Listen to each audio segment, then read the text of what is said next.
Hello everyone, स्वागत है आपके अपने यूट्यूब चैनल इडूमैन रैकशीट पर। आज एसएससी सीजीएल टीयर 2 का एग्ज़ाम था, उसका एनालिसिस करेंगे। जितने क्वेश्चंस मिले हैं उसका उसका एकदम करेक्ट आंसर के साथ उसका 100% एनालिसिस करेंगे। आपका क्वेश्चंस दिया गया था, जूनियर हॉकी विश्व कप का आयोजित कहाँ आयोजित हुआ था? आपके 4 ऑप्शंस थे। ए नई दिल्ली, बी लखनऊ, सी भुवनेश्वर उड़ीसा और डी चंडीगढ़, जिसमें आपका करेक्ट आंसर था ऑप्शन नंबर सी यानी कि भुवनेश्वर उड़ीसा इसका एकदम करेक्ट आंसर था। पुरुष जूनियर हॉकी विश्व कप 2021 का आयोजन भुवनेश्वर उड़ीसा में किया गया था। उड़ीसा सरकार भारत में हॉकी को बढ़ावा देने के लिए लगातार बड़े हॉकी टूर्नामेंट की मेजबानी कर रही है। भुवनेश्वर का कलिंगा हॉकी स्टेडियम अंतर्राष्ट्रीय मानकों का स्टेडियम है, इसलिए इस शहर को आयोजन स्थल चुना गया। इस टूर्नामेंट में कई देशों की अंडर 21 हॉकी टीमें शामिल हुईं और भारत ने खिताब जीतकर चैंपियन बना, इसलिए सही उत्तर भुवनेश्वर उड़ीसा है। आपका अगला क्वेश्चन दिया गया था, पेरिस 2024 ओलंपिक में अमन सहरावत ने किसे हराकर कांस्य पदक जीता? उस समय उनकी उम्र क्या थी और उन्होंने किसका रिकॉर्ड तोड़ा? आपके 4 ऑप्शंस दिए गए थे। ए डेरियन टोई क्रूज 21 साल 24 दिन, पीवी सिंधु, वी री ह्यूगची 21 साल 24 दिन, सुनील कुमार, सी ऑप्शन था डेरियन टोई क्रूज 20 साल 24 दिन, बजरंग पुनिया और डी ऑप्शन था डेरियन टोई क्रूज 21 साल 24 दिन, रवि दहिया, जिसमें आपका करेक्ट आंसर था ऑप्शन नंबर ए यानी कि डेरियन टोई क्रूज 21 साल 24 दिन, पीवी सिंधु, ये इसका एकदम करेक्ट आंसर था। भारतीय पहलवान अमन सहरावत ने 57 किलोग्राम फ्रीस्टाइल कुश्ती में ओलंपिक पदक जीतकर इतिहास रच दिया। इस उपलब्धि के साथ ही वे भारत के सबसे कम उम्र के ओलंपिक पदक विजेता बन गए और उन्होंने यह रिकॉर्ड पहले रखने वाली पीवी सिंधु को पीछे छोड़ दिया। पीवी सिंधु ने 2016 ओलंपिक में पदक जीता, लेकिन अमन सहरावत ने उससे भी कम उम्र में यह पदक जीतकर भारत में इतिहास का एक नया अध्याय जोड़ दिया है। ये अगला क्वेश्चन पूछा गया था, 5 वर्षीय योजना की 5 ईयर प्लान का मुख्य उद्देश्य क्या था? आपके 4 ऑप्शंस दिए गए थे। ए देश की विदेश नीति तय करना, बी देश के आर्थिक विकास को योजनाबद्ध तरीके से बढ़ाना, सी केवल कृषि को बढ़ावा देना और डी केवल सेना को मजबूत करना, जिसमें आपका करेक्ट आंसर था ऑप्शन नंबर बी यानी कि देश के आर्थिक विकास को योजनाबद्ध तरीके से बढ़ाना, यानी कि ऑप्शन नंबर बी इसका एकदम करेक्ट आंसर था। 5 वर्षीय योजना का मुख्य उद्देश्य देश की अर्थव्यवस्था को योजनाबद्ध रूप से विकसित करना। इसमें कृषि, उद्योग, शिक्षा, स्वास्थ्य, बुनियादी ढांचा, रोजगार आदि सभी क्षेत्रों का विकास शामिल होता है।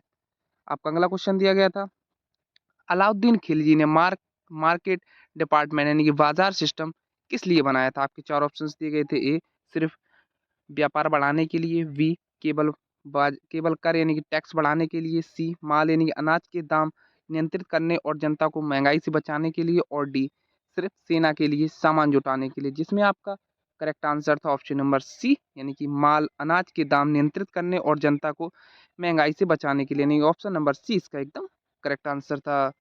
इसका एक्सप्लेन करते हैं, अलाउद्दीन खिलजी ने मार्केट डिपार्टमेंट यानी कि बाजार सिस्टम इसलिए बनाया था ताकि अनाज और अन्य आवश्यक वस्तुओं के दाम नियंत्रित किए जा सके और व्यापारियों द्वारा मनमानी कीमतें नहीं लगाई जा सके। इससे महंगाई कम होती और जनता को राहत मिलती थी। आपका अगला क्वेश्चन दिया गया था,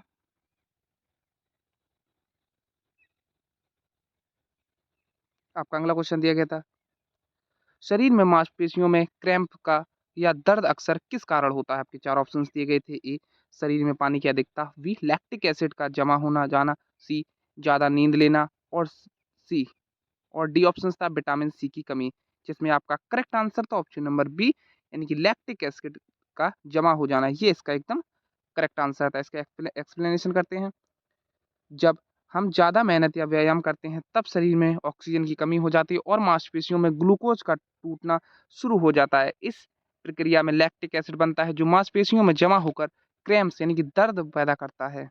आपका अगला क्वेश्चन दिया गया था, नवरोज की शुरुआत किसने की थी? आपके 4 ऑप्शंस दिए गए थे। ए गुप्तवंश, बी बलवन, सी हर्षवर्धन और डी अशोक, जिसमें आपका करेक्ट आंसर था ऑप्शन नंबर बी यानी कि बलवन इसका एकदम करेक्ट आंसर था। नवरोज को खिलाफत सुल्तान काल में बलबन नामक शासक ने शुरू करवाया, जिसे नया साल मनाने के लिए जाना जाता है।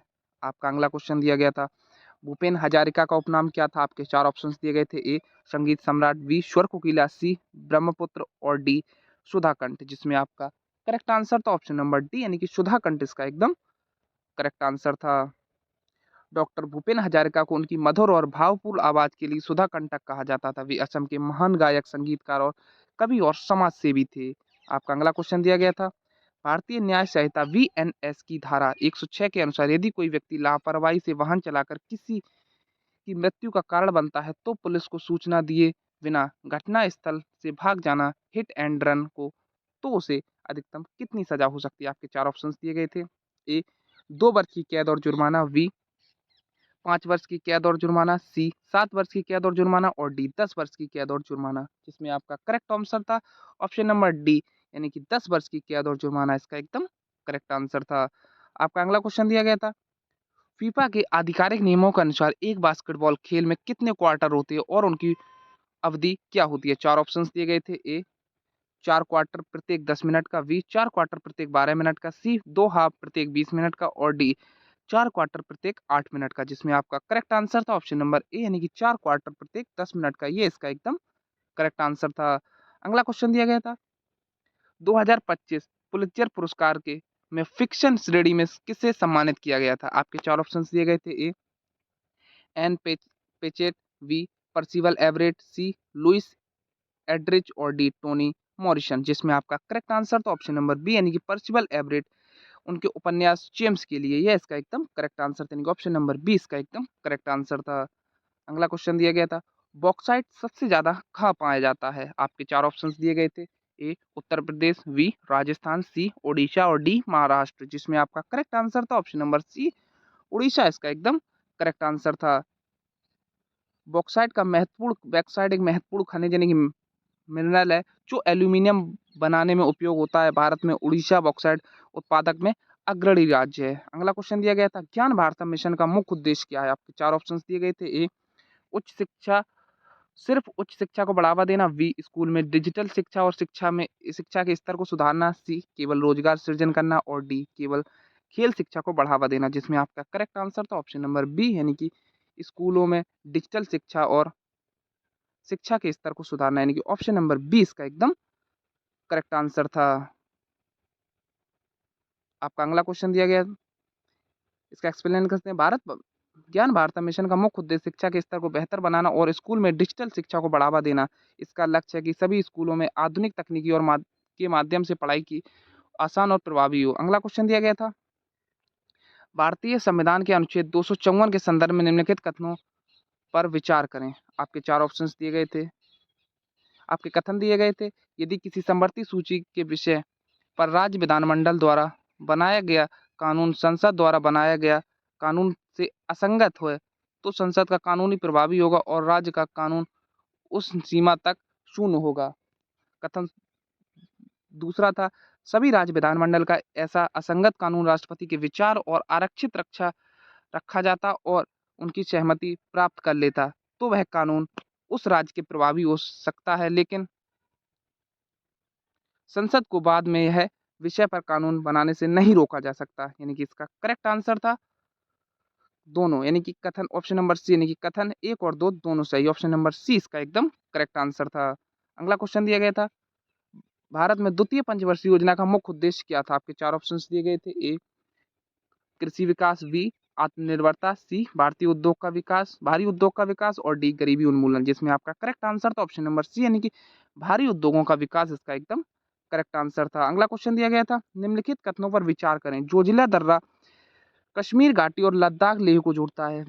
सेकंड ऑप्शन था, कथन था सिपकिला दर्रा अरुणाचल प्रदेश में स्थित, जिसमें आपका करेक्ट आंसर था ऑप्शन नंबर ए यानी कि केवल एक सही था, ऑप्शन नंबर ए इसका एकदम करेक्ट आंसर था। अगला क्वेश्चन था, कंप्यूटर से क्वेश्चन था, किस शॉर्टकट की का उपयोग लाइन ब्रेक के लिए किया जाता है? 4 ऑप्शंस दिए गए थे। A enter, B control plus enter, C shift plus enter और डी अल्ट प्लस इंटर, जिसमें करेक्ट आंसर था ऑप्शन नंबर सी यानी कि शिफ्ट प्लस इंटर इसका एकदम करेक्ट आंसर था। शिफ्ट प्लस इंटर दबाने से नया पैराग्राफ बनाए बिना अगली लाइन में कर्सर चला जाता है, इसे ही लाइन ब्रेक कहते हैं। अगला क्वेश्चन पूछा गया था, माइक्रोसॉफ्ट वर्ड में पेज ब्रेक लगाने के लिए किस विकल्प का प्रयोग किया जाता है? आपके चार ऑप्शंस दिए गए थे। A home break, B layout, new page, C insert page break और डी व्यू पेज। जिसमें करेक्ट आंसर था ऑप्शन नंबर सी यानी कि इंसर्ट पेज ब्रेक इसका एकदम करेक्ट आंसर था। ऑप्शन नंबर सी इसका एकदम करेक्ट ऑप्शन था। पेज ब्रेक का उपयोग वर्तमान पेज को समाप्त करके कंटेंट को अगले पेज से शुरू करने के लिए किया जाता है। माइक्रोसॉफ्ट वर्ड में यह विकल्प इंसर्ट पेज ब्रेक में लगाया जाता है। अगला क्वेश्चन था, माइक्रोसॉफ्ट पावर पॉइंट में स्लाइड शो शुरू करने के लिए कौन सी कुंजी दबाई जाती है? आपके चार ऑप्शंस दिए गए थे। ए F2, बी F7, सी ESC और डी F5। जिसमें करेक्ट आंसर था ऑप्शन नंबर डी यानी कि F5 इसका एकदम करेक्ट आंसर था।